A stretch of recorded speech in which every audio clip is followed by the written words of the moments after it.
Have you seen these prices? Has Lionel Trains totally lost their minds? Well, maybe and maybe not. Let's find out on this episode of Toy Train Tips and Tricks. Hello again, this is Mike, and recently Lionel introduced their October 2025 edition of the catalog, along with the September 2025, and of course back in the spring, the 2025 Big Book catalog came out. And every time Lionel Trains in particular releases a catalog, my comments on my page just explode with, "Look at these prices, who can possibly afford these Lionel Trains these days?" Now, granted, I have pretty much the same reaction. I look at these modern train prices and, these things are too deep for my wallet as well. And that's one of the reasons why over the last, 5, 6, 7 years, the only new trains that I've purchased have been from Menards. $3,000 for a passenger set? $2,000 for a single locomotive? What are they thinking? Who can afford these things? And $400 for a starter set? I mean, come on, folks. Are these trains really priced for the average American to buy? Well, let's look back at the history of Lionel Trains and check out some old catalogs, and with the help of some old statistics from the Bureau of Labor Statistics and our handy inflation calculator, let's try to compare apples to apples, Lionel Trains of yesterday to Lionel Trains of today. Now, of course, this is not going to be a perfect apples-to-apples comparison. The Lionel Trains of 40, 50, 60 years ago, yes, they were all American-made, and there wasn't as heavy a reliance upon electronics. So, yes, there are some differences that way, but when we compare, say, top-of-the-line sets for a particular year to top-of-the-line sets of another given year, the best of each year, is there any comparison? Similarly, what about the bargain basement sets of this year versus this year? Let's investigate and see. As a beginning frame of reference, let's check out the most expensive Lionel Train set in the 2025 Big Book catalog, the new 20th Century Limited Passenger Set, consisting of a true O-scale 464 steam locomotive and 5 scale-size heavyweight passenger cars with a suggested retail price of just under $3,600. A whopper of a price tag that is roughly 3 weeks' salary for the average U.S. worker today. Well, let's hop in our time machine and go back 85 years to 1940. While the prelude to war has brought back a number of manufacturing jobs, America is still suffering from the economic hangover of the Great Depression. Many are still unemployed and money is tight.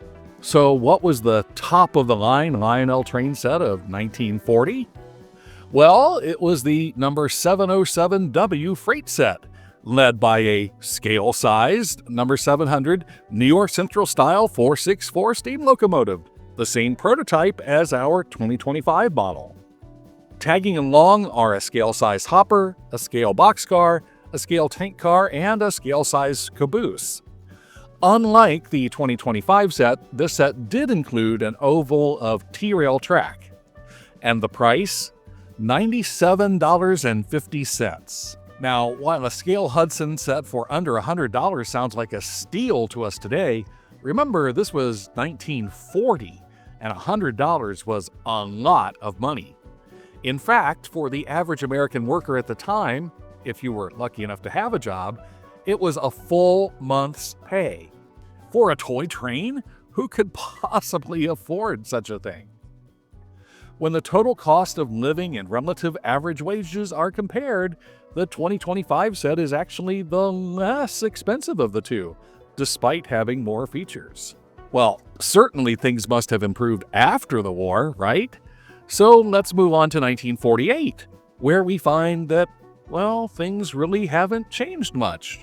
The highest priced Lionel set that year was, of course, the new space-age high-tech number 4110WS electronic control set. Essentially an early effort at command control, the locomotive tender and all the rolling stock in this set were operated by remote radio control, including the whistle, the dump car, and the couplers of each car. The list price of $199.95 represented about a full month's wages for the average U.S. worker at the time, still significantly more than the 3 weeks' wages of our 2025 set. But Mike, you say, that was a totally unique set with one-of-a-kind features. That's not a apples-to-apples comparison. Well, good point, but is the remote operation of the electronic control set really much different than the digital control and sound features found in all but one car of the 2025 set? Okay, so Lionel marketed trains to the super rich both then and now. But what about trains for the average family? How many American families can afford to give a new Lion Chief set to their kids? Well, the 2025 Lionel catalog features 2 Lion Chief starter sets for $399.99. One steam, featuring an O&O, a traditional-sized boxcar, a flat car with girder, and an N5C porthole caboose, and one with a diesel, featuring a U.S. Navy RS-3, a flat car with operating submarine, a derrick car, and a caboose. The $400 suggested retail price of these sets translates into roughly $29 in 1948 currency. Aha, you say. I know that Lionel offered starter sets for as low as $15.95 in 1948. That proves that Lionel was more affordable then than now. Well, sort of.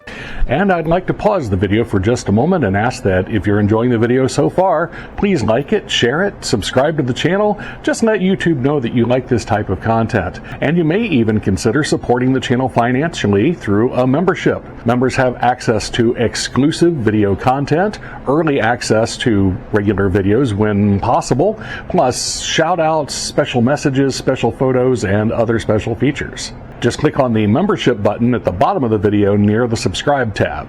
And whether you are a member, a subscriber, a regular viewer, or just stopping by, thank you for watching the video and thank you for your support. Now, back to our video. 1948 was the first year for Lionel's Scout sets, a bargain basement, no-frills line of sets designed to go head-to-head with the budget-minded train sets made by Marx and Company. In order to cut costs, these Scout sets featured cheap, plastic-framed motors with finicky and hard-to-maintain reverse mechanisms, boxcars with non-operating doors, and, worst of all, couplers that were not compatible with any other Lionel couplers, at least not without some modifications. In fact, the original number 1001 Scout steam locomotives were so anemic they could not even pull their own 3-unit consist around the track, and had to be replaced at the last minute with die-cast steamers.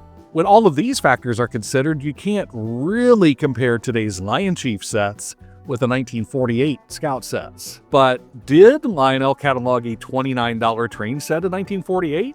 A comparable price to today's starter sets? Well, indeed they did. The least expensive O27 starter set in 1948 that was not a Scout set was the number 1423W, priced at $29.95. This set was led by a die-cast 242 steamer with headlight, a 6654W whistling coffin-style tender, plus a short gondola, twin-dome tank car, and SP-style caboose. In this apples-to-apples comparison, the 2025 set features superior rolling stock, more realistic locomotives, and the features of Lion Chief control for essentially the same price as a basic 1948 set. Okay, let's try a different year. We'll go back 60 years this time to 1965. All across Lionel's product line, the company was looking for ways to cut costs and make their trains more appealing to average families. Certainly the firm did not offer any super premium sets in 1965, or did they? Enter the number 13150 9-unit steam freight set. Led by an updated and somewhat cheapened version of the classic number 700 464 Hudson, the set featured 6 cars, 3 of them operating cars, and a caboose, along with a large oval of Super O track and a ZW transformer. Listed for $225, which was about 2.5 weeks' salary for the average American worker at the time, the set was anything but budget-minded. Although at around $2,400 in 2025 currency, It's not quite as expensive as Lionel's top-of-the-line 2025 set, but it's nearly twice the cost of Lionel's second costliest 2025 set, the Florida East Coast Scale Auto Rack set. So again, when we compare dollars versus dollars and features versus features, Lionel's 2025 prices, from the cheapest starter sets to the most expensive feature-packed mega sets, are comparable in price to where they've always been. What has changed is the value of the dollar and our perspective, which may be influenced by nostalgia bias. Joshua Lionel Cohen did not build his business on affordability, but instead on innovation. From the onboard whistles and remote operating couplers of the late pre-war era to the puffing smoke and realistic knuckle couplers of the early post-war era, to the diesel horns and magnet traction of the 1950s, and on today to command control, Lionel Trains always cost more than their competitors because they had more features than their competitors. The Lionel Corporation was usually content to let their budget-minded competitors like Marx, Kusan, General Models, and Sakai, among others, wrestle with each other over the cheapest prices. And when Lionel did try to compete on price, such as with the original Scout sets or with the plastic four-wheel rolling stock and DC power packs of the budget-minded mid-70s sets, it usually backfired. It is true, however, that the selection of starter and intermediate train sets is less varied than in previous years. In fact, Lionel and Menards are now the only firms making any effort at all in this market. MTH, Atlas, and others abandoned the starter set market long ago. One reason for the reduced variety is the hope that making more copies of a single set type will reduce the overall cost per unit, helping to keep costs as low as possible. Another reason? Well, if you take a glimpse at the end of the Lionel 2025 Big Book catalog under the Still Available tag, or even scroll through the offerings on my own Walmart.com storefront, you will see lots of 2- and 3-year-old starter sets still stuck on dealer shelves. Even at Menards, you can find many budget-priced 2024 starter sets on the shelves here in 2025. The bottom line, though, is that when all things are considered, these seemingly crazy Lionel Trains prices today aren't really out of line with what Lionel has done from the very beginning. It is our own nostalgia that makes things seem like they were better and cheaper than they were before, when in actuality, with real economics, they really weren't. But let's think about it for a moment. Why do we put so much emphasis on chasing after the old trains of our youth? Well, because they were things that were unattainable back then. There was no way that we or our families could afford some of those things in the Lionel catalogs, but today, with time and changes in economy, we can finally afford these things, and we can finally fulfill those childhood wishes that were just fairy tales when we were growing up. So I hope this little comparison video will show that things really aren't as bad as they seem, and things aren't worse than they've ever been. It's not the fault of Democrats or Republicans or Libertarians or whatever, or those who don't even know. It's not their fault that prices are what they are. It's largely the way it always has been. The best Lionel Trains are simply expensive. They always have been and always will be. But whatever your budget is, find trains that fit in that budget and keep them running, and we'll catch you with more toy train tips and tricks next time. Thanks for watching.